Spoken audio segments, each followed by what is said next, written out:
আসসালামু আলাইকুম। আপনারা দেখছেন বাংলা এআই নিউজ। আজকের প্রধান সংবাদ, সিরিয়া কি ইসরায়েলের সঙ্গে সম্পর্ক স্বাভাবিক করবে?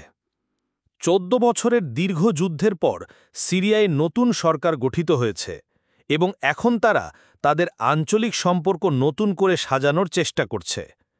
এই প্রেক্ষাপটে সবচেয়ে আলোচিত প্রশ্ন, ইসরায়েলের সঙ্গে কি সিরিয়া সম্পর্ক স্বাভাবিক করতে যাচ্ছে? সাম্প্রতিক কিছু প্রতিবেদনে দাবি করা হয়েছে, সিরিয়া ও ইসরায়েলের মধ্যে সরাসরি আলোচনা হয়েছে। ইসরায়েলি মিডিয়ার সূত্র মতে সংযুক্ত আরব আমিরাত এই দুই দেশের মধ্যে একটি ব্যাক চ্যানেল তৈরি করেছে। এই আলোচনার উদ্দেশ্য সম্ভাব্য একটি স্বীকৃতি চুক্তি বা সম্পর্ক স্বাভাবিকীকরণ। বিশ্লেষকরা বলছেন, এই আলোচনা হতে পারে আব্রাহাম অ্যাকর্ডসের সম্প্রসারণ।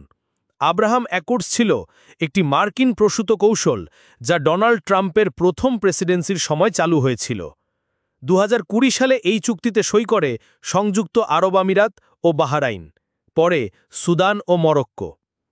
২০২৫ সালের মে মাসে ট্রাম্প মধ্যপ্রাচ্যের ৩টি দেশ সফর করেন। সফরের সময় তিনি সৌদি আরবে সিরিয়ার নতুন প্রেসিডেন্ট আহমেদ আল শারার সঙ্গে সাক্ষাৎ করেন।